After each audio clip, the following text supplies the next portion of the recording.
인생을 잘 살아가려면요, 항상 핵심을 파악하는 게 이제 굉장히 중요합니다. 예를 들면 이런 거예요. 열심히 책을 한 달간에 걸쳐서 읽었어요. 그런데 핵심을 몰라요. 책을 읽기는 다 읽었거든요. 핵심을 몰라요. 그러면 어떻게 되는 거냐면 그 책을 통해서 내 인생이 바뀌기는 어렵습니다. 그래서 어떻게 본다면 열심도 필요합니다. 그러나 열심보다 중요한 것은 핵심을 아는 거라는 거죠. 그러니까 자동차를 예를 들면 요새 좋은 차들, 고급 차들은요, 못 엽니다. 예. 알지 못하면 못 열어요. 그러니까 뭐 아무나 막 두들기고 한다고 되지를 않아요, 요새는. 정확하게 딱 어디를 눌러야 되는지를 알면 탁 누르면 시동이 딱 걸리죠. 그렇죠? 마찬가지예요. 인생이라는 것은 열심도 중요한데 더 중요한 것은 뭐냐면 핵심을 파악하는 능력인 거예요. 저희 어렸을 적에 아버지 사업이 많이 어려움을 겪으셨는데도 어머니는 나갈 때마다 저희가 학교 가잖아요. 그러면은 이렇게 인사하셨어요. 승리. 맨날 이렇게 인사하셨어요. 예. 저는 저희 어머니가 제일 예쁜 줄 알았습니다. 할렐루야. 예. 여러분도 한번 옆에 분한테 이제 이렇게 인사를 해보셔요. 저는 요새 우리 아이들 이렇게 나가잖아요. 학교 탁 가잖아요. 새벽기도 끝나고 애들 나가는 거 보려고 안 잡니다. 그러면 애들 탁 나가죠. 그러면 제가 어떻게 하는 줄 아세요? 그 문 앞까지 쫓아가가지고 진짜입니다. 물어보세요. 애들한테. 사랑해. 제가 이러면은 애들이 그냥 깔깔깔깔 하면서 학교를 가는 거예요. 예. 근데 우리 아들은 어떻게 하는지 아세요? 문 나갔다가 다시 나와. 예. 또 이렇게 하는 거 보려고. 예. 그런데 애들이 이제 돌아올 때 일부러 저녁 늦게라도 기다려요. 그러다가 돌아오면 어떻게 하는지 아세요? 보통 탁탁탁탁 누르는 게 소리 들리잖아요. 안 들립니까? 예. 좋은 집은 안 들리지 뭐. 예. 우리는 방음이 안 돼가지고 탁탁탁탁 소리가 들리는 거예요. 그러면 왔잖아요. 그러면 문 앞에서 이렇게 기다렸다가 어떻게 하는지 아세요? 진짜입니다. 한번 물어보세요. 예. 여러분, 사실은 누가 가정이 아프다 그러잖아요. 그러면은 맨날 아프다 그런다고 그냥 막 이러거든요. 이게 미련한 거예요. 사실은요, 아프다 그러면요, 그냥 사랑해주고 더 돌봐주면 되는 거예요. 왜냐하면 가정의 핵심은 뭐예요? 사랑이니까. 그러면은 여러분, 교회 사역의 핵심이 뭘까요? 네, 세 가지만 얘기한다면 딱 세 가지. 첫 번째, 기도. 예, 두 번째, 말씀. 야, 역시. 세 번째, 이제 사람들 그러고 예배라 그러거든요.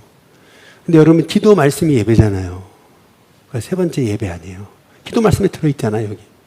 누가 전도라 그러더라고. 근데 전도해도요, 이게 없으면은 다 일회성입니다. 왔다가 그냥 다 떠납니다. 무슨 말이냐면 기도, 말씀, 그 다음에 제일 세 번째가 뭔지 아세요? 공동체입니다.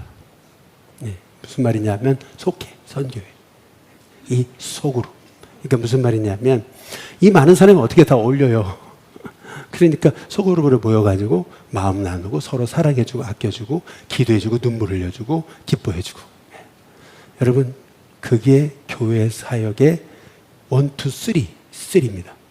핵심입니다. 그러니까 무슨 말이냐면 우리가 뭐든지 핵심을 파악하는 능력이 너무 중요한 거예요. 누가 그러더라고요. 성경 백독했는데 신앙생활 오래 했는데 사람이 완고하대. 완고하대. 저 사람 안 바뀐대. 여러분, 바뀝니다. 어떻게 바뀌어요? 핵심을 탁 찌르면 바뀝니다. 예, 사실은 핵심을 안 찔러주니까. 무슨 말이냐면 이 사람 성경 백독했어도 핵심을 모르는 거예요. 백독하면 뭐해? 핵심을 알아야지. 그렇죠? 네. 사람이요, 핵심이 딱 찌르면은요, 벌떡 일어납니다. 네. 여러분, 똑같습니다. 인생은 결국 뭐가 중요해요? 사업을 해도 그렇고 뭐도 그렇고 이 핵심을 정확하게 봐야 됩니다. 그냥 열심 가지고는 안 돼요. 뭐가 핵심이냐? 이걸 정확하게 이제 보는 눈이 열려져야 되는 거거든요. 예를 들어볼게요. 여러분, 말콤 글래드웰의 티핑 포인트라는 책이 있습니다. 티핑 포인트. 갑자기 변화가 일어나는 건데, 여러분, 그게 뭐냐 하면 이거예요. 뉴욕이 1980년대에 지옥철이었어요. 지하철이 아니고 뭐라고요? 예, 지옥철이에요. 예. 왜냐하면 1년에 범죄 건수가 2만 건. 어떻게 2만 건이냐면은 폭력, 그 다음에 총기 사고, 살인 사건, 그리고 강력 범죄. 이게 2만 건. 1년에 보통. 무슨 말이에요? 매일 사람 죽어나가는 거예요.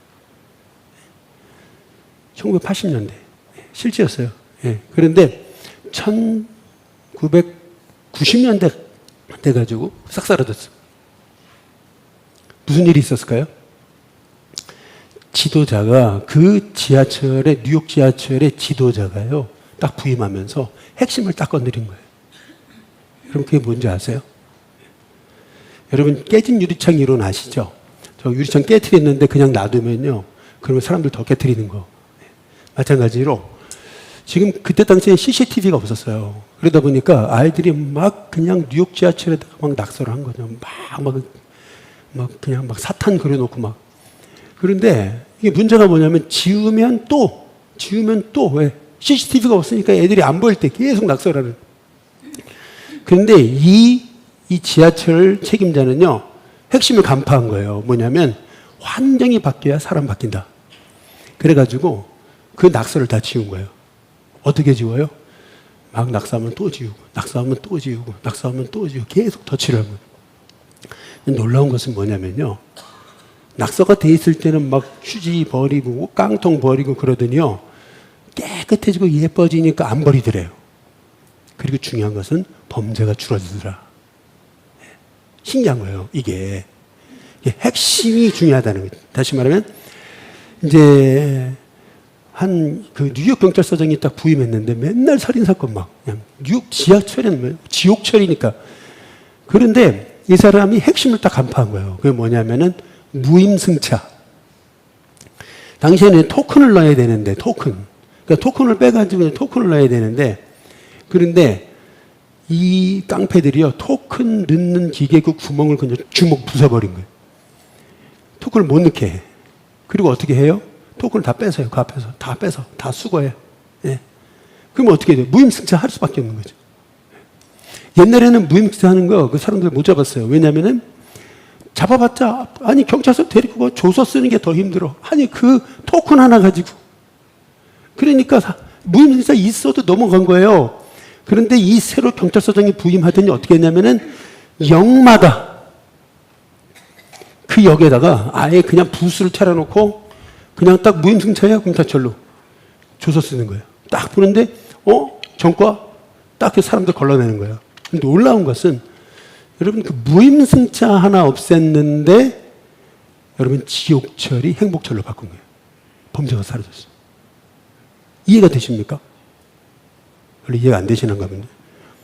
이게 무슨 말이냐면은 딱 핵심만 정확히 짚어도 문제 해결된다. 우리는 안 된다. 그 사람은 안 돼. 여기는 안 바뀌어. 절대요. 핵심을 딱 건드리면요, 뻥 터집니다. 예. 하나만 더. 여러분, 습관의 힘이라고 찰스 두이그의 세계적인 베스트셀러가 있습니다. 아이들 한번 읽어보라 그러세요. 꼭 한번. 그런데 좀 두꺼운 책인데, 여러분, 그 책에 보면 이런 얘기가 나옵니다. 이 찰스 두이그라고 하는 사람이, 이 저자가 이 이라크 전쟁에 취재로 파견이 된 거예요. 그런데 이게 이제 폭동이 일어나잖아요. 그런데 소령이, 그 폭동 진압을 맡은 미군 소령이, 아니, 지금 폭동이 일어났는데 그 폭동을 진압을 하러 안 가고 계속 비디오만 보고 앉아있더래요. 이 사람 뭐 하는 거지? 근데 보니까 이런 거죠. 사람들이 몰려들기 시작해요. 이제 오후가 되면. 그러면요, 사람들이 몰려드니까 케밥 장사들이 막 몰려들어요. 그리고 나니까 누가 소리 질러. 그리고 돌 던져. 그러면은 폭동이 일어나는 거예요. 이 소령이요, 이거다! 해가지고 한 게 뭐냐면요, 바리케이트 딱 치고, 돌 다 치우고, 그게 아니고요, 케밥 장사들만 못 오게 한 거예요. 다, 케밥 장사 다 못 오게 막아라. 그랬더니 어떻게 돼? 사람 모였어. 그리고 소리 질렀어. 돌 던졌어. 폭동이 없더래. 왜요? 배고프니까 집에 가더래. 이게 무슨 말, 이게 이라크 전쟁 때 있었던 일입니다. 이게 무슨 말이냐면은, 핵심을 보는 게 가장 중요하다.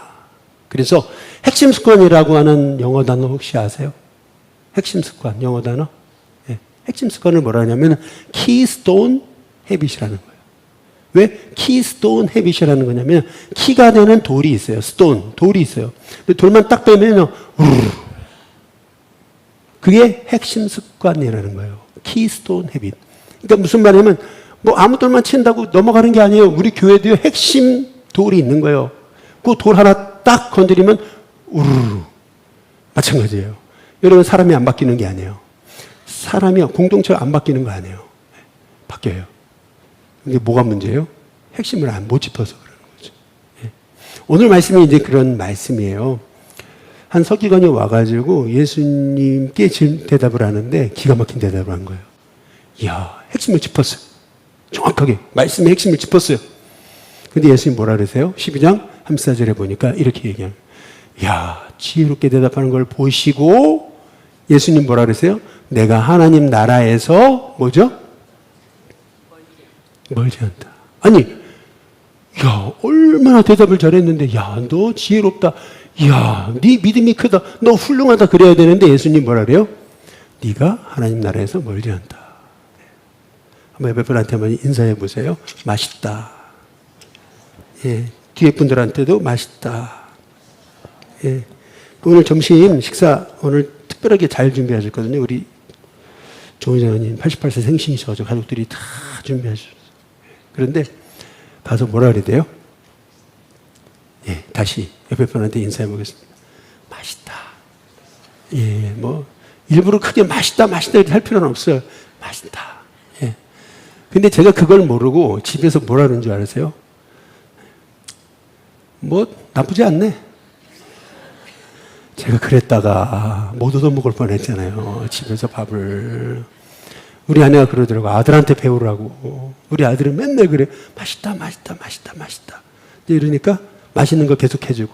저는 앉으면은 알아서 먹어. 예. 할렐루야. 저기 앉아 있는 것 같은데. 여러분 계속 얻어 드시려면은 따라해 보겠습니다. 맛있다. 그렇죠? 마찬가지예요. 근데 예수님도 대단하다 이러셔야 되는데 하나님 나라에서 멀지 않다. 이렇게 얘기하시고 뭐 나쁘지 않네. 예수님이 이렇게 얘기하신 거예요. 왜 그랬을까? 이유가 있어요. 그 앞에 구절을 보면은 사두개인이요. 예수님과 부활 논쟁을 하는데 거기서 창피당해요. 그런데 야 사람이 그렇게 난처할 때 그때를 이용해가지고 자기 지식을 내가 이렇게 성경을 잘 알거든. 그래가지고 탁 나타나는 거예요. 예수님 그걸 아신 거죠. 그러니까 사람이 남이 난처한데 그걸 이용해서 자기를 드러내는 거 그 나쁜 사람이죠. 옆에 분한테 인사해 보겠습니다. 좋은 사람 되십시오. 예수님 말씀은 그거예요. 네가 하나님 나라에서는 멀지는 않다. 그렇죠? 그 말씀이에요. 사실은요. 예수님이 칭찬에 인색한 게 아니신 거죠. 그걸 성경을 잘 보셔야 돼요. 유대인들은요. 특징이 있었어요. 두 가지. 하나는 뭐냐면 율법을 계속 쪼개요. 10가지, 100가지, 200가지, 300가지, 400가지, 500가지, 600가지 율법을 계속 쪼개. 그리고 또 역으로 그 600가지를 하나로 요약하는 그런 습관이 있었어요. 어찌 보면 미련하고 어찌 보면 탁월하죠.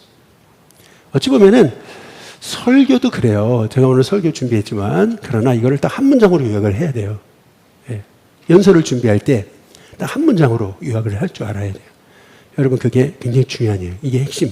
근데 설교 준비했는데 핵심이 없어. 아니, 설교를 들었는데 이게 무슨 핵심이지? 여러분 똑같아요. 유대인들이 600개 율법이잖아요. 한 개. 그걸 한 개로 요약하는 거예요. 이게 훈련이었어요. 유대인들의. 예를 들면 이런 거예요.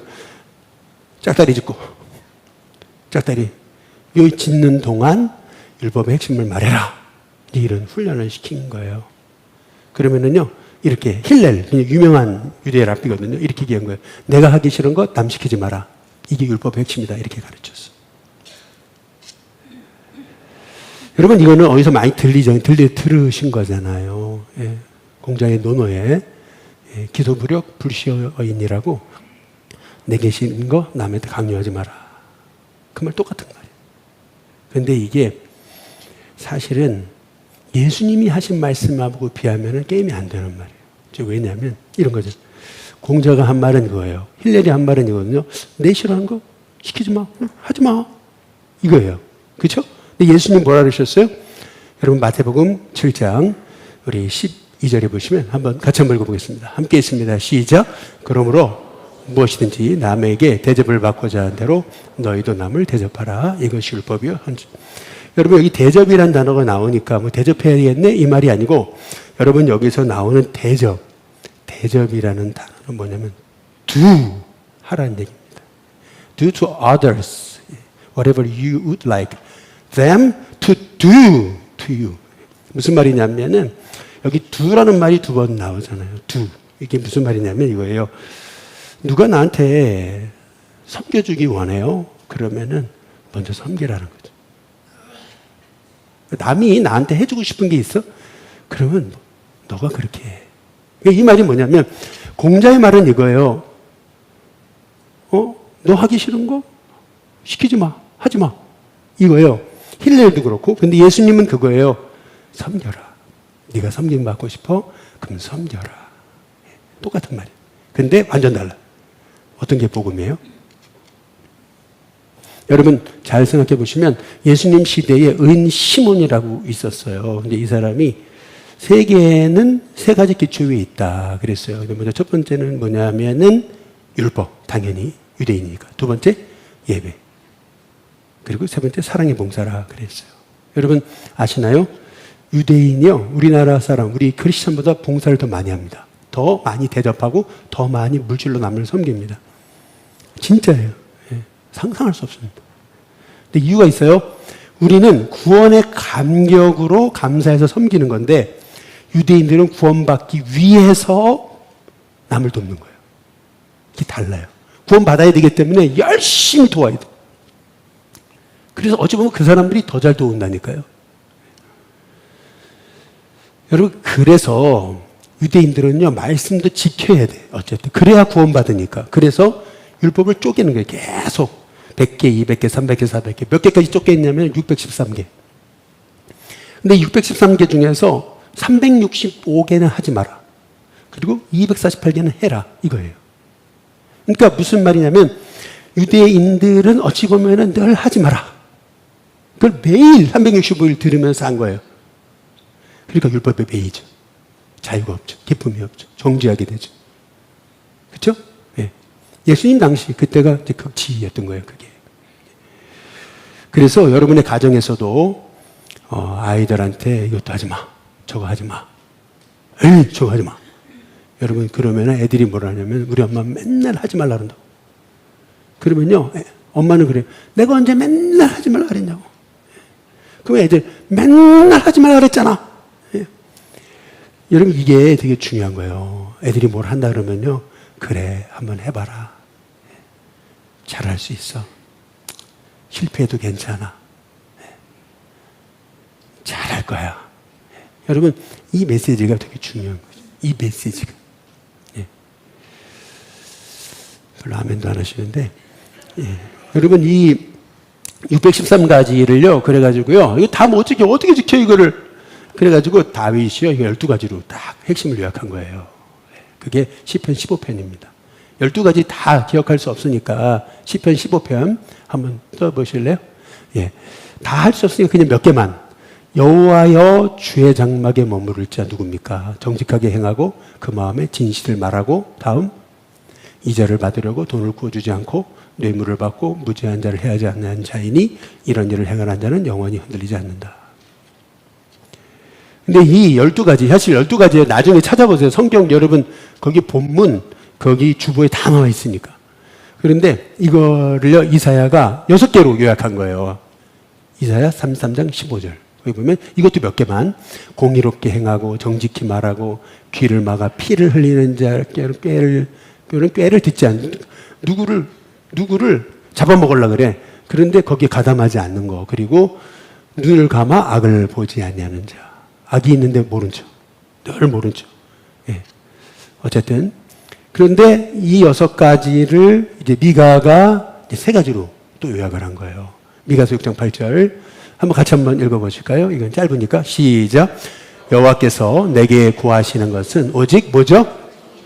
정의를 행하고 그 다음에 인자를 사랑하며 그 다음에 겸손하게 네 하나님과 함께 행하는 것이 아니냐. 그러니까 하나님과 동행하려면 겸손해야 돼. 그렇죠? 그래서 인자를 사랑하고 정의를 하고 겸손 하나님과 동행하는 거. 이게 바로 율법의 세 가지 핵심이다. 이렇게 한 거예요. 그러면 이제 한 가지로 가야죠. 율법의 한 가지 핵심이 뭘까요? 구약의 전체 핵심. 하나로 꼽는다면 그걸 하박국이 이렇게 요약을 한 겁니다. 보라, 그의 마음은 교만하여 그 속에서 정직하지 못하나 그 다음에 의인은 그의 뭐예요? 믿음으로 말미암아 살리라. 그렇죠? 세상은 날린 법석이에요. 그러나 하나님의 사람은 믿음으로 사는 거다. 그래서 여러분, 우리가 무엇으로 구원받아요? 믿음으로. 믿음으로 구원받는 겁니다. 그래서 어려워도 여러분, 때로는 넘어져도 결국 다시 일어나서 믿음으로 사시길 주님의 이름으로 축복합니다. 이게 구약의 핵심입니다. 그래서 이제 이 서기관이 잘난 체 하면서 예수님께 계명의 첫째가 뭡니까? 이렇게 물어본 거예요. 12장 28절에 보니까 이렇게 계명 중에 첫째가 뭡니까? 물어본 거죠. 그랬더니 30절, 31절 예수님 대답하시는 거예요. 같이 읽어보겠습니다. 함께 있습니다. 시작. 내 마음을 다하고 목숨을 다하고 뜻을 다하고 힘을 다하여 주 너의 하나님을 사랑하라. 여기서 잘 보세요. 목숨이란 단어를 잘 보세요. 그러니까 생명 다해 하나님을 사랑해라. 그렇죠? 근데 두 번째, 이 31절에 보니까 둘째 같이 있습니다. 시작. 둘째는 이것이니 내 이웃을 내 자신같이 사랑하라 하신 것이라. 이보다 더 큰 계명이 없느니라.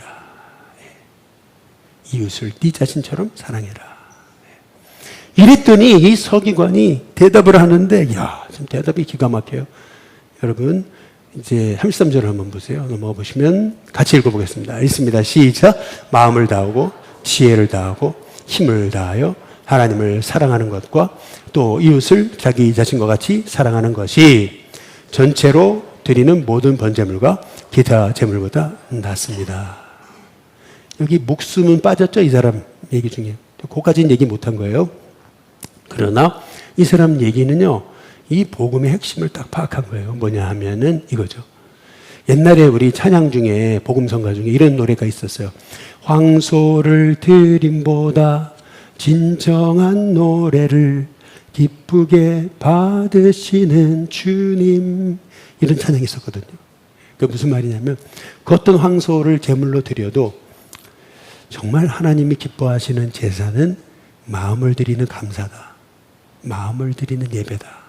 이런 얘기예요. 이게 시편의 말씀이에요.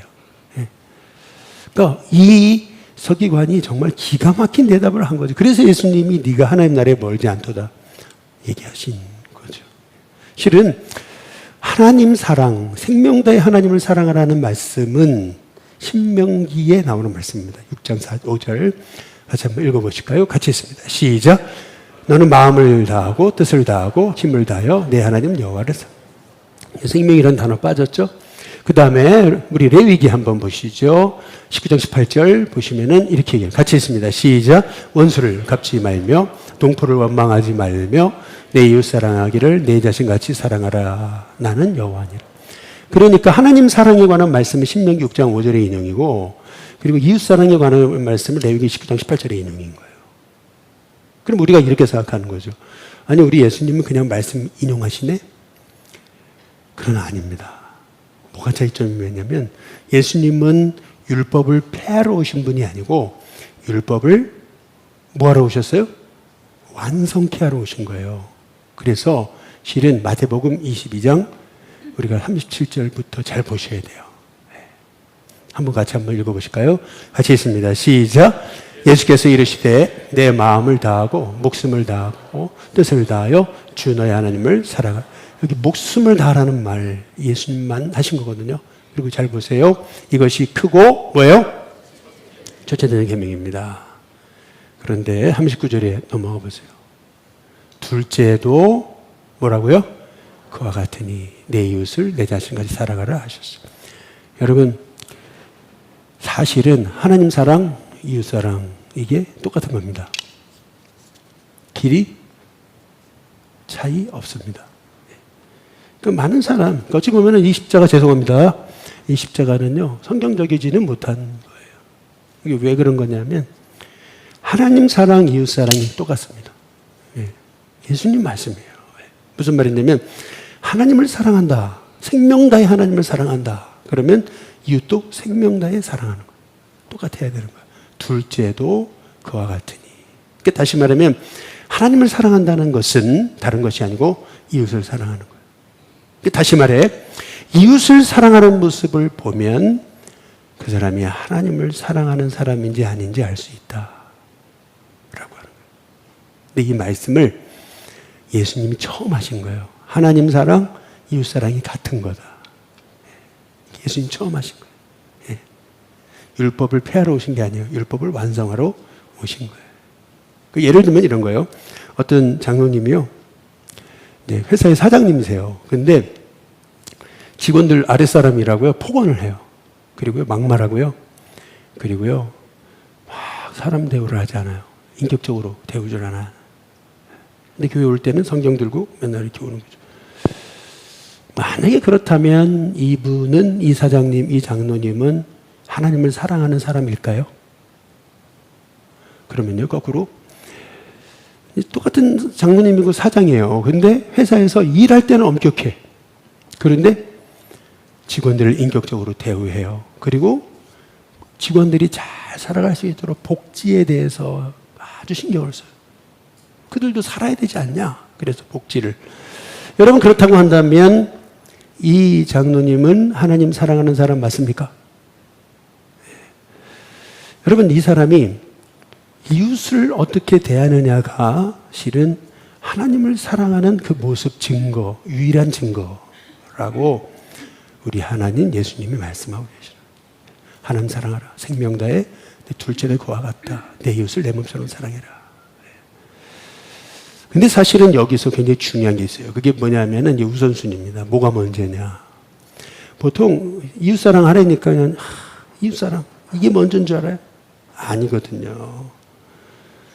여러분 하나님 사랑 없이 이웃사랑 하면은요 하나님 사랑이 없기 때문에 이웃사랑 금방 지쳐버려요. 짜증납니다. 원망이 생기고요. 쟤들은 뭐 손이 없어 발이 없어. 그래서 뭐라 그러냐면요. 진짜 더러워서 못해 먹겠다. 안 해도 여러분 그러면 하지 마세요.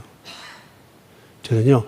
여러분이 기쁨으로 섬김이 되지 않는다면 봉사를 하지 마시기를 축복합니다. 왜냐하면 안 하는 게 좋아요. 왜 그런지 아세요? 절대 복이 되지 않아요. 그럼 언제 해요? 하나님 사람 경험하고 그리고 나서 봉사해도 듣지 않아요. 그러면은요. 그 봉사는 진정한 감격이 돼요.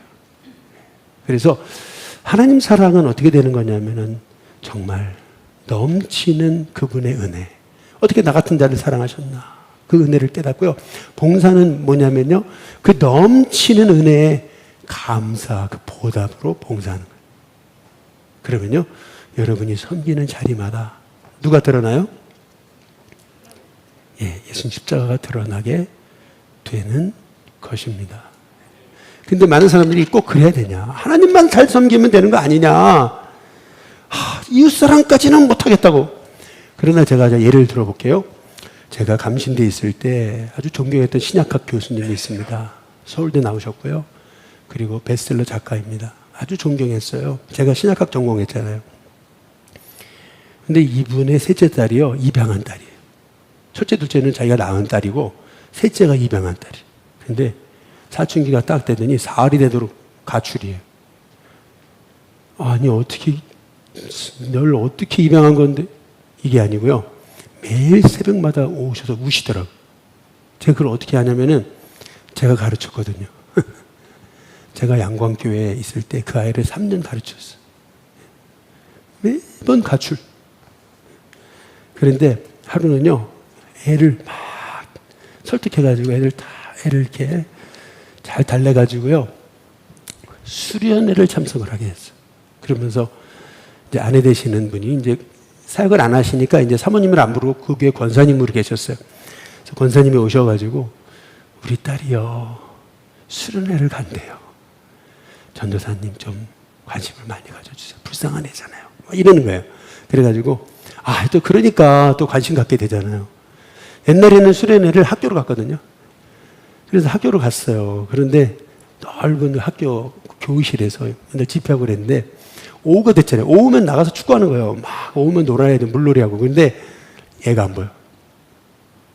와우, 비상이 됐어. 얘가 도망쳤나 보다. 뛰쳐나갔나 보다. 사방을 찾았는데 애가 어딘 줄 아세요? 옛날 그 교실에 보면은 그 선생님 책상 있죠? 그 앞에. 아무도 안 보이는 데서 애가 그 엎드려서 눈물로 기도하는. 이야, 제가 그걸 보면서요, 얼마나 제가 마음에 감동이 되는지 애가 바뀌었어요. 그리고 여러분 지금 그 애가 어디 있는 줄 아세요? 인도네시아 선교사로 있습니다. 이 신학과 교수님이요, 저희 채플 때 했던 말씀이 제가 잊혀지질 않는 거예요. 어떤 말씀을 했냐면, 선한 사마리아인의 비유예요. 한 사람이 여리고로 내려가다가 미친놈이죠. 왜냐면 여리고로 내려간다는 게 이게 900m에서 밑에 4에는 400m, 그러니까 1000m 밑으로 내려가는 거예요. 거기에는요, 도둑대가 늘 나왔어요. 그런데 귀중품 들고 혼자 거길 가요? 아니, 죽겠다는 얘기죠. 그러니까 당연히 도둑대들이 보다가 딱 해가지고 강도 만나잖아요. 그런데 그때 여러분, 제사장과 레위인은요, 보고도 지나치잖아요. 딱 지나치잖아요. 그렇죠? 그런데 그때 우리 교수님이 했던 말이 있어요. 이 땅에 있으나마나한 사람이 있다. 예, 누구겠느냐? 이 땅에 강도 만난 자가 많다. 건강의 강도, 사업의 실패의 강도, 외로움의 강도, 여러 가지 인생의 강도 만난 자가 너무 많다. 너희는 어떻게 살 거냐? 있으나마나한 사람으로 살 거냐? 이게 첫 번째. 두 번째는 뭐냐면 있어서는 안 되는 사람. 누구예요? 강도죠. 강도질에는 남의 사람, 남의 거 등쳐먹고 사는 사람. 그렇죠? 그 다음에 세 번째, 꼭 있어야 될 사람. 누구예요? 선한 사마리아인. 사실 사마리아 사람 멸시받던 사람이건 천대받던 사람이건 인간 이하 취급받았던 사람이건 유대인들에게. 그런데 제사장 레위인은 그냥 지나갔어요. 근데 선한 사마리아인은 불쌍히 여겨서 어떻게 했어요? 누가 보면 10장 34절 35절에 보니까 가까이 갔다 그랬어요. 일단 가까이 가야죠. 기름과 포도주를 그 상처에 부었다 그랬어요. 그리고 싸맸어요.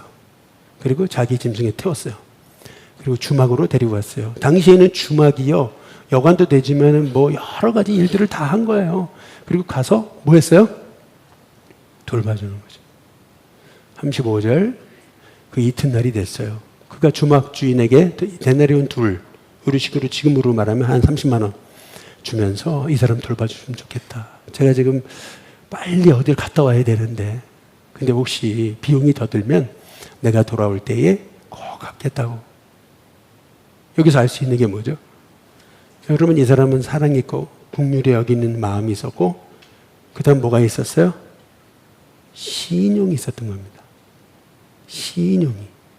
예. 그러면 제가 한번 여쭤볼게요. 그러면 그 선교사, 인도네시아 선교사로 갔던 그 딸, 어떻게, 남편이 누군지 아세요? 제가 너무 잘 아는 친구거든요. 제가 가장 존경하는 감독님의 둘째 아들입니다.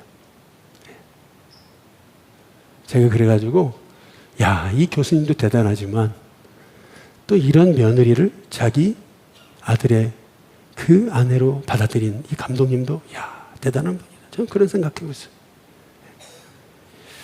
여러분 한번 잘 생각해 보세요. 네. 내가 받은 하나님의 은혜를 나 혼자 갖지 않고 입양을 했어. 가출하고. 그러나 끝까지 품었어. 그랬더니 그 아이가 인도네시아의 선교사가 되는 거예요. 네. 그래서 여러분, 십자가는요, 위로만 향해서는 안 돼요. 하나님께 삿대질하는 거 같잖아요. 그렇죠? 그래서 십자가는 반드시 이웃사랑하고 연결돼야 돼요. 이게 십자가예요. 내 힘으로 안 돼요. 그분의 은혜가 필요해요. 그래서 우리가 주님의 은혜 가지고 우리가 이웃을 사랑하면 그러면 내게 엄청난 복이 됩니다. 제가 이 말씀을 드리고 마칠게요.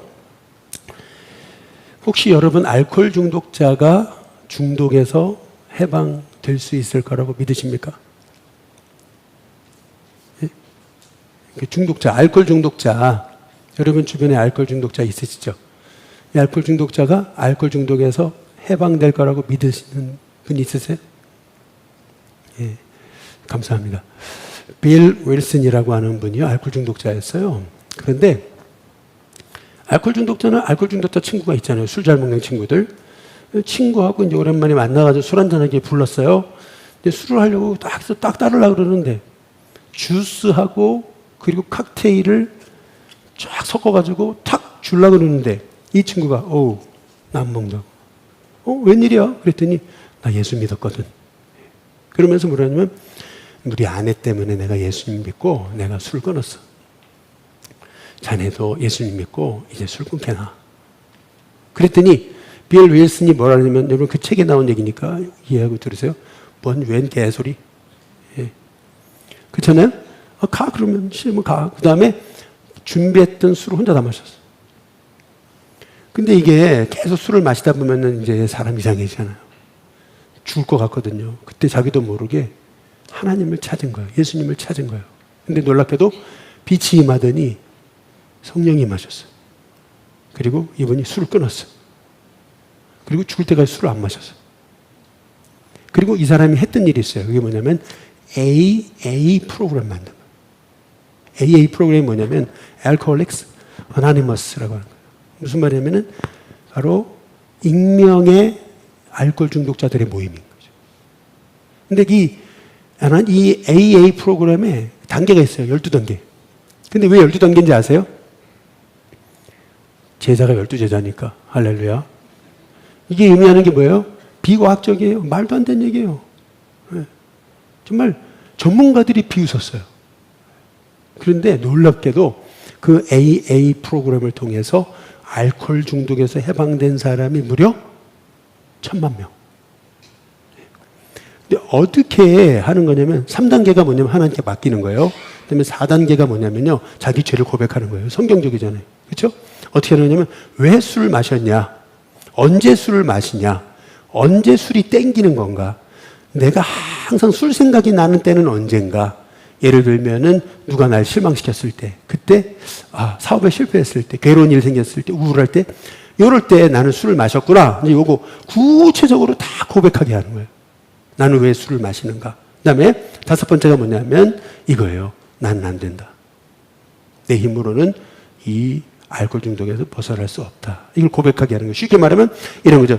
나는 알코올 중독에 관한 브레이크가 없다. 한번 딱 밟으면은 그냥 가속 페달을 밟고 가는 것과 똑같다. 무슨 말이에요? 자기를 알코올 중독자로 고백하게 하는 거예요. 나는 알코올 중독자입니다. 나는 알코올 중독자입니다. 예? 무슨 말이냐면 다 함께 오른손들 한번 따라해 보실까요? 나는 죄인입니다. 이거 똑같습니다. 나는 죄인입니다. 내가 이 죄의 문제 해결할 수 없습니다. 이거거든요. 그래가지고 이제 이게 5단계예요. 예. 근데 마지막 단계가 뭔지 아세요? 그러나 하나님은 고치십니다. 예. 이거예요. 예. 다들 비웃었어요. 그게 무슨. 그런데 여러분 놀랍게도요, 이게 1000만 명이라 그러는데 더 많을 거라 그래요. 왜냐하면 Alcoholics Anonymous잖아요. 익명이거든요. 이게 딱 들어가면은요, 이름 밝히지 않는 거예요. 서로 익명이에요. 그리고요, 리더 없어요. 전문가 없어요. 그냥 그 12단계대로 서로 그냥 나누고 하는 건데 90일 동안 이 90번 참석해야 돼요. 그리고 이 공동체로 함께 참석을 하는 거예요. 여러분, 이 AA 프로그램의 성공 원인, 그게 뭔지 아세요? 아까 말씀드린 첫 번째, 핵심을 파악한 겁니다. 핵심. 그게 뭐냐면, 나는 왜 알코올 중독자가 됐는가? 언제부터 술을 마셨나? 왜 자꾸 술에 손을 가는 건가? 언제 내가 자꾸 술 생각이 나는가? 술이 땡기는가? 딱 핵심, 원인을 캐치한 거예요. 그리고 두 번째, 난 안 된다. 무슨 말이에요? 딱 손 대기만 하면 난 다시 알코올 중독에 빠진다. 난 죄인이다. 똑같은 거예요. 난 알코올 중독자다. 고백하게. 그 다음에 마지막 세 번째. 여러분, 세 번째가 뭔지 아세요? 마지막이 아닌 세 번째. 그게 뭐냐면, 하나님이 고치신다. 네, 믿음. 근데 마지막 이 네 번째가 중요한 거예요. 그게 뭐냐면, 이 빌 윌슨이 개발한 AA 프로그램의 알코올 중독 치유의 핵심은 뭐냐면 한번 따라해 보겠습니다. 공동체. 예. 공동체가 믿음을 낳는다는 거죠. 이게 무슨 말이냐면 함께 참석했던 사람 중에서요. 진짜 알코올 중독에서 벗어난 사람도 있는 거예요. 저 사람이 나았으면 나도 되겠네? 희망이 생기는 거예요. 믿음이 생기는 거예요. 그러니까 핵심이 뭐냐면은 변화의 핵심은 뭐냐 하면 열심도 아니고 여러분 핵심을 파악하는 거 너무 중요해요. 그러나 제일 중요한 건 뭐냐면 하나님이 고치신다. 다시 말하면 믿음이에요. 예. 그러니까 변화의 핵심. 그 핵심은 뭐냐면 핵심을 건드리면 반드시 변화된다. 믿음. 하나님은 하신다. 한번 따라해 보시죠. 하나님은 하십니다. 여기는 안 돼? 아니에요. 딱 핵심이 파악되면은 건드려지면 바뀝니다. 근데 그 바뀐다는 믿음, 하나님이 함께 하셔서 도우신다는 그 믿음, 그게 치유의 가장 중요한 핵심이다. 변화의 가장 중요한 핵심이다. 라는 거예요. 여러분, 빌 윌슨이요. 주님 만나서 빛을 임하고 알코올 중독에서 벗어났어요. 근데 거기에서 끝났더라면 여러분 1,000만 명, 아니 2,000만 명, 3,000만 명 알코올 중독자가 어떻게 치유받았을까요? 그가 그 사랑을 가지고 이웃사랑을 실천했기 때문에 결국 그 한 사람 때문에 수많은 알코올 중독자가 변화된 겁니다. 오늘은 종료주일이잖아요. 종료주일은 뭐냐면 죽을 거 아시면서 예루살렘 입성하십니다. 마찬가지. 하나님 사랑, 이웃사랑 쉽지 않아요. 힘들어요. 생명 걸잖아요. 그러나 그럼에도 불구하고 주님이 고난당하실 것 알고 예루살렘 입성하신 것처럼 우리도 이 일이 쉽지는 않을 수 있어도 이것만큼 복되고 가치 있는 일은 없다. 그래서 우리가 십자가를 삶으로 살아낸다면 여러분 복을 받을 겁니다. 그래서 이 선한 사마리아인의 핵심, 이 말씀의 핵심이 뭔지 아세요? 이 핵심을 아셔야지. 여지껏 다 서론이었고 핵심이 뭔지 아세요? 사실 이 핵심이 십자가거든요. 이 핵심이 그게 뭐냐면은 누가복음 10장 37절입니다. 같이 한번 읽겠습니다. 같이 읽습니다. 시작. 예수께서 이르시되 가서 너도 이와 같이 하라 하시니라. 너도 이와 같이 해라.